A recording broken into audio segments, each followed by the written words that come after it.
Dear students, I welcome you all in our next medical diagnostic class. One part of hematology, that is the blood counting part, already we have completed. Now the part that we are going to enter, that is also very important part, that is antigen and antibody reaction in the blood. Okay, and that means how the antigen, when it will enter in our body, and how the antibody can be produced, and how the reaction will be done in the blood. First, we have to know about the antigen. What do you mean by antigen? Actually, antigen is a molecule or molecular structure that is basically the pathogen. It can be present the outside of the pathogen. Pathogen can be the bacteria, virus, fungi, any kind of parasitic infection, whatever the enemy that are entering in our body to affect us, to create any kind of disease in our body. That is called as the pathogen, and they will represent the antigen outside their body. So, it can be bound to the specific antigen specific antibody in our body, or the B cell antigen receptor also can be helpful to bind the antigen, because before killing the antigen we have to bind the antigen along with the antibody. This is the basic part and basic motive for our class, because we have to learn about that how the antigen and antibody are getting bound. The presence of antigens in the body normally triggers an immune response. So what do you mean by immune response?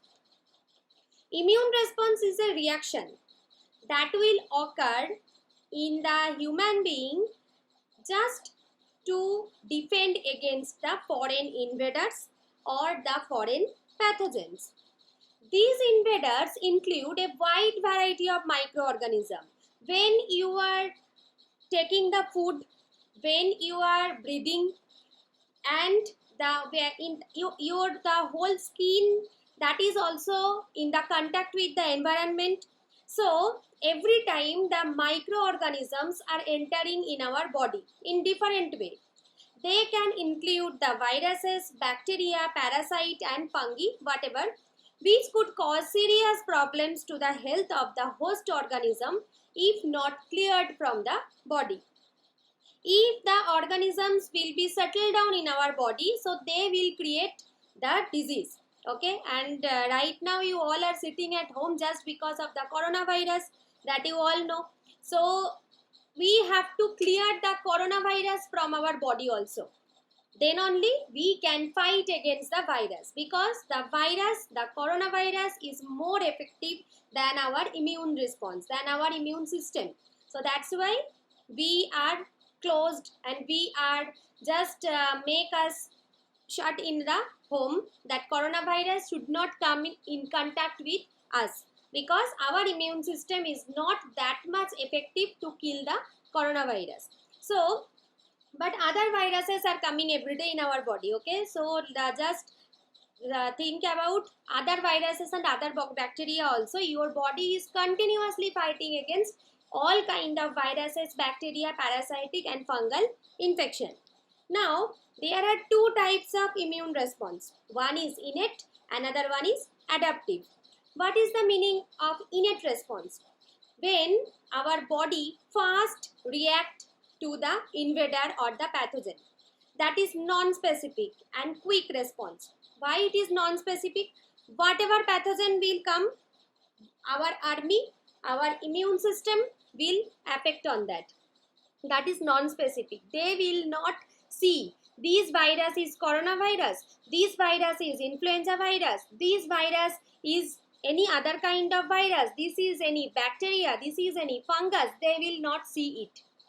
Directly when the invader will come in our body, the innate immunity will act on that non-specifically, and it will be very quick response. Okay, components of the innate immune system, they are the physical barriers like the skin, mucous membrane, and the different cells like neutrophil, macrophage, monocyte, and soluble factors are also like that, like cytokines and the complement system. Now In the other hand, the adaptive immunity, that is quite advanced from the innate immunity. When the innate immunity by itself will not be able to handle the situation, then the adaptive immunity will be helpful. And these adaptive immunity are basically dependent upon some specific kind of cells. So adaptive immunity is specific, but the innate immunity is non-specific. And adaptive immunity include the cells like dendritic cells, T cells, B cells, as well as the antibodies or immunoglobulin, which directly interact with the antigen, and they are very important component for the strong response against the invader or the pathogen. Now let us see what is antibody.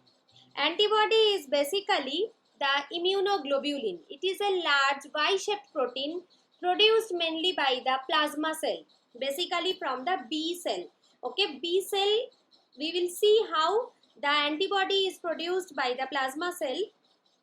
It is basically produced from the B cell and then used by the immune system to neutralize the pathogens such as pathogenic bacteria or viruses. Here in this picture you can see two antigen binding sites are present on the antibody, and the Fab region and Fc region, these two regions are very important for the antibody.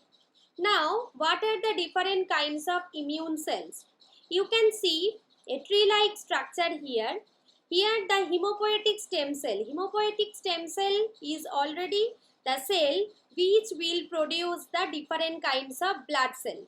Basically, two types of cells are getting produced from hematopoietic stem cell. They are the lymphoid progenitor and myeloid progenitor. The cells which will be originating from the myeloid progenitor, they will be basically helping in the innate immune system. What is the meaning of innate immune system? Non-specific quick response. And these will be usually the monocyte, macrophage, dendritic cell, basophil, eosinophil, neutrophil, mast cell and NK cell, that is natural killer cell. And the hematopoietic stem cell, when it is producing the lymphoid progenitor, from that usually the cells which are producing, they are helping in the adaptive immune system. Adaptive immune system, the cells who are helping, the T cell progenitor and B cell progenitor. From T cell progenitor, three types of cells are getting produced: memory T cell, cytotoxic T cell and T helper cell. And B cell progenitor, two type of cells are getting produced: plasma cell and memory base B cell. In last slide only you have seen that plasma cell. So that time I have told you that plasma cell is getting produced from the B cell progenitor. So the cells of the immune system can be categorized as the lymphocyte, T cell or B cell and NK cell. NK cell is also produced from the lymphoid progenitor. Okay, but it will take part in the innate immune response.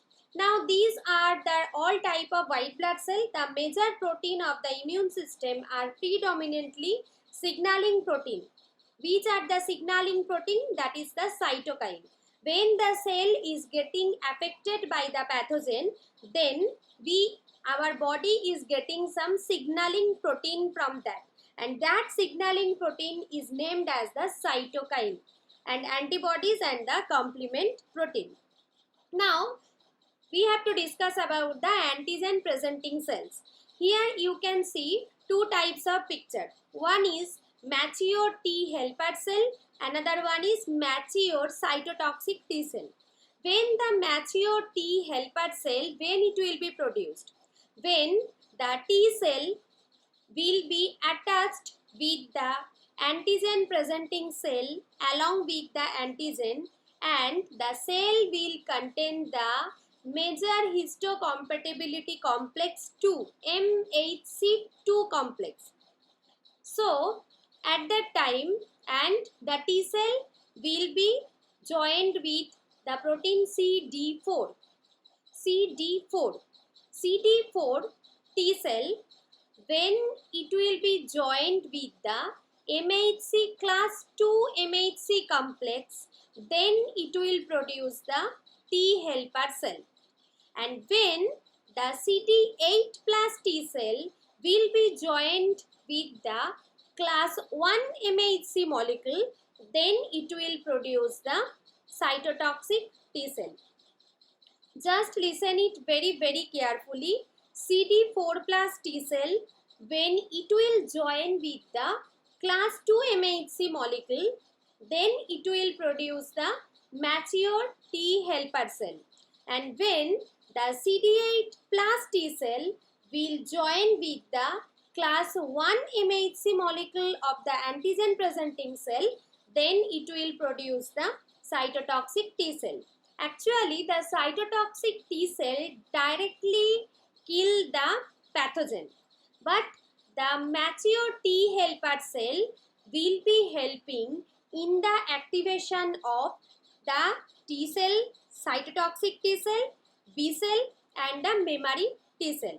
Okay, so that's why T cells are specifically called as the antigen presenting cell, because directly the T cell is attacking, or the T cell is connected with the antigen presenting cell. And some classical antigen specific presenting cells are also there. They can include the dendritic cell, macrophages, Langerhans cells and B cells. They are not directly attached with the antigen presenting cells. They are classical. That means somehow they are helping in the process, but directly they are not there. Okay. Now, in this video, I will see how the T cell and B cells are getting activated, and in today's class we will learn up to this part. In the next class we will learn about the antigen antibody reaction. Let us see the video. Activation of the immune response typically begins when a pathogen enters the body. Macrophages that encounter the pathogen ingest, process, and display the antigen fragments on their cell surfaces. Macrophages with antigen fragments displayed on their surfaces are called antigen-presenting cells.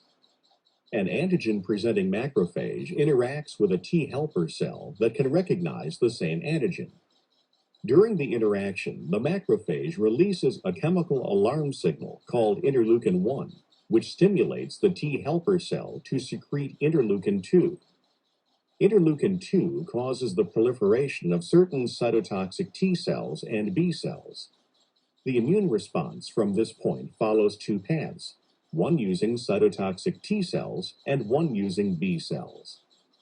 Normal cells of the body that become infected can also digest some of the pathogens and display antigen fragments on their cell surfaces. The body makes millions of different types of cytotoxic T cells. Each type is able to recognize a particular antigen. The cytotoxic T cells that are capable of recognizing the antigen displayed on the surfaces of infected cells bind to the infected cells and produce chemicals that kill the infected cell. Death of the infected cells results in destruction of the pathogen. B cells also come in millions of different types, each able to recognize a particular antigen. When B cells become activated by T helper cells, they differentiate into plasma cells. These plasma cells become antibody-producing factories, flooding the bloodstream with antibodies that can bind to the antigen involved in this infection. Antibodies bind to the antigens on the surfaces of the pathogens, marking them for destruction by macrophages. Some of the B cells do not turn into antibody factories, but instead become memory B cells that may survive for several decades.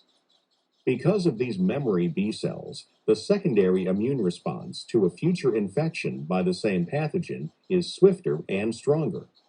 This powerful secondary immune response is what gives immunity